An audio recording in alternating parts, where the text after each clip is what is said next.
Hello दोस्तों, नमस्कार। मैं हूं शुभ लोधी और आप देख रहे हैं अपना पसंदीदा यूट्यूब चैनल सौरभ मेहता। मेरे प्यारे बच्चों, कैसे हैं? आशा करते हैं बढ़िया होंगे और अच्छी तरह स्टडी कर रहे होंगे। हर रोज की तरह हम कुछ लेके आए आपके लिए। क्लास 10 का मैथ अध्याय 5 समांतर श्रेणियां। 5.1 के सवाल है, चौथे प्रश्न के। निम्नलिखित में से कौन कौन एपी है? एपी क्या होता है मेरे बच्चों? आपको पता है एपी का मतलब होता है सार अंतर। क्या होता है? सार अंतर।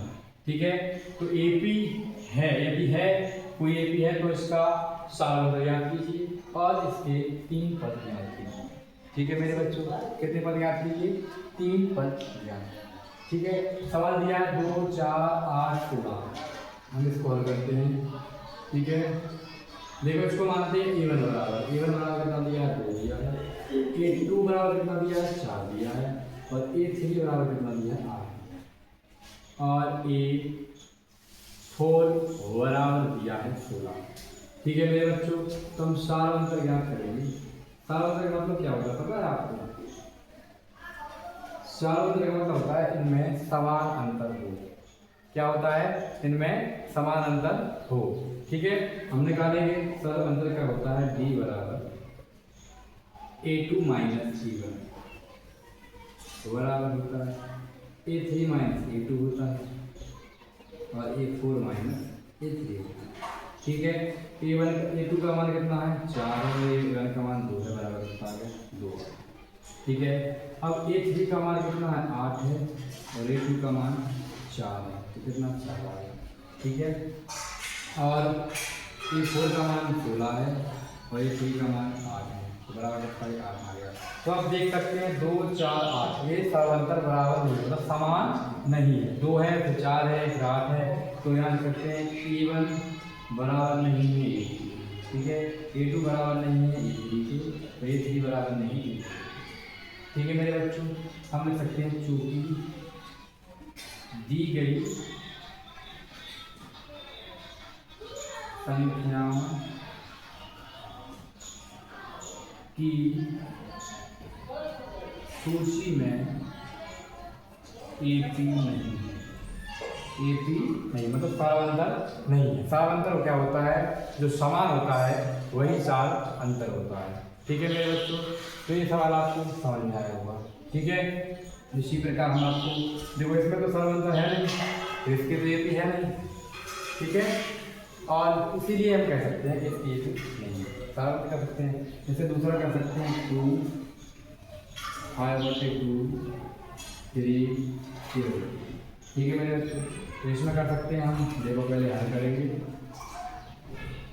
हल करने के बाद A1 बराबर लिखेंगे 2, A3 बराबर लिखेंगे A2 बराबर A2 बराबर करेंगे 5/2 और A3 बराबर करेंगे 3 और A4 बराबर करेंगे 7/2।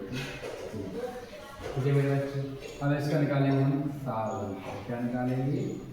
सार अंतर। इसमें समान अंतर हो, सार अंतर निकालेंगे। वही होता है E2 माइनस A1 बराबर A3 माइनस A2 बराबर और A4 माइनस A3।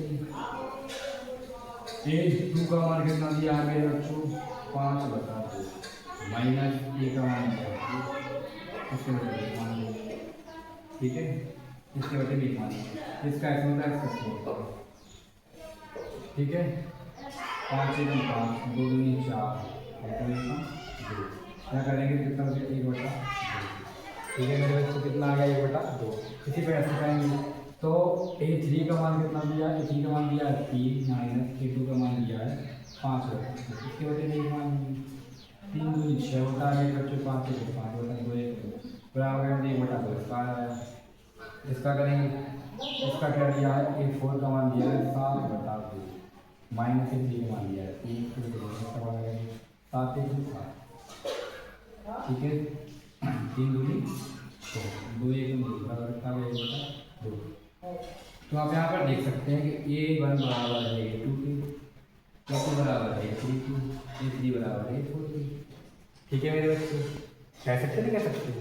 देखो बराबर कर, इसका सार अंतर क्या हो गया? 1/2। क्या हो गया इसका सार अंतर? 1/2। यहाँ भी देख सकते हैं सार अंतर कितना हो गया? 1/2। हम लिख सकते हैं चूंकि दी गई संख्याओं की सूची में ईपी है। मेरे बच्चों, आपने गौर किया होगा कि हमने कहा है सवाल के कारण निम्नलिखित में से कौन सी ईपी है। यदि ईपी है तो इसका सरल ज्ञात हमने कर लिया, 1/2 और इसके 3 पद ज्ञात करने हैं। तो इसकी ईपी है, इसमें नई चीज़, इसके हम 3 पद ज्ञात करने हैं। 3 पद ज्ञात करने के लिए जगह तो है नहीं, तो इसको यहाँ पर लिखा देंगे। ठीक है मेरे बच्चों, आपने स्क्रीनशॉट ले लिया होगा। हम इसको मिटा देंगे। अब देखो 3 पद निकालने पड़ते हैं, तो कितना दिया है, 4 तो निकला है। हम करेंगे मेरे बच्चों A5 बराबर, A5 बराबर क्या होता है, A plus 6 sorry A plus करेंगे 4D। कितना करेंगे, 4D। A का मान कितना है, 2 प्लस 4 गुना D का मान 2, 2 दूनी 4, 2 हो गया। इधर करेंगे तो 2 कितना था, 4, 2 प्लस 2 बराबर का आएगा मेरे बच्चों 4। ठीक है, छठा पद आ गया हमारा, 5वां पद आ गया। छठा पद करेंगे A6 बराबर करेंगे A प्लस 5 की बताएंगे बच्चों। A का मान कितना है, 2 है, प्लस 8 गुना करेगा 2 करेंगे। ठीक है मेरे बच्चों, 5 के बाद कर देंगे तो कितना जाएगा, 2 प्लस 5 को बता देंगे, मानेंगे 2 दूनी 4 होता है, प्लस 5 एक 5 होता है, बटे 2 हो गया। ठीक है, तो कितना आएगा, 9/2 आएगा। कितना आएगा, 9/2 आएगा। दूसरा करेंगे, देखो हम A7 बराबर करेंगे मेरे बच्चों A प्लस 6D हो जाएगा। A का मान 2 है, प्लस 6 गुणा में 2 3 6 हो जाएगा, और 2 प्लस 3 बराबर हो जाएगा 5। ठीक है, तो हमारी क्या थी, 2 था 1, 5/2, 3, 7/2, फिर 4 आया, फिर कितना आया, 9/2 आया, और फिर आ गया 5 में बच्चों। 1 2 3 4 5 6 7, 4 संख्या दी थी हमने इसकी, 3 संख्या और निकाली। ठीक है मेरे बच्चों, यदि आपको वीडियो अच्छा लगा तो वीडियो को लाइक करें, शेयर करें और कमेंट करें, अपने दोस्तों को भी बताएं। यदि आपको मैथ में कोई डाउट है तो आप सौरभ मैथ क्लासेस से जुड़ सकते हैं। आपको सटीक उत्तर और सरल भाषा, सरल तरीके से आपको बताया है। ठीक है मेरे बच्चों, तो AP की हमें आशा है कि आपको कोई भी सवाल की आपको दिक्कत नहीं है। ठीक है मेरे बच्चों, तो आप इसी प्रकार इन सवालों के आंसर दे सकते हो।